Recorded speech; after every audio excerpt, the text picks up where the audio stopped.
Hello everyone, today we will talk about sepsis. So what is sepsis?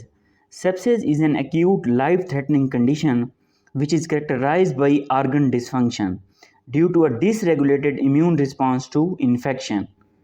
So some patients progress to failure in the physiologic function of several organs and systems. For example, multiple organ dysfunction syndrome or septic shock. In septic shock, we have specific circulatory and metabolic abnormalities. For example, hypotension, elevated lactate despite fluids. In general, we have initial infection in sepsis is bacterial, which has so many origins. Most common we have respiratory, genitourinary, gastrointestinal, and dermatological system are soft tissues. Now, what are the clinical presentation of patient?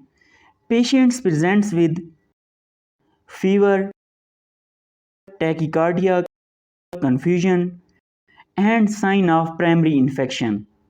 For the identification of patients who has sepsis, we use quick SOFA score. So this quick SOFA criteria considered positive if we have greater than or equal to two of the following. For example, alteration in mental status, systolic blood pressure less than or equal to 100 mmHg, or respiratory rate greater than or equal to 22 beats per minute.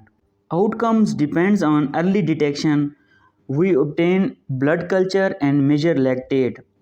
Effective resuscitation, and here we measure fluids and vasopressors, and early administration of antibiotics.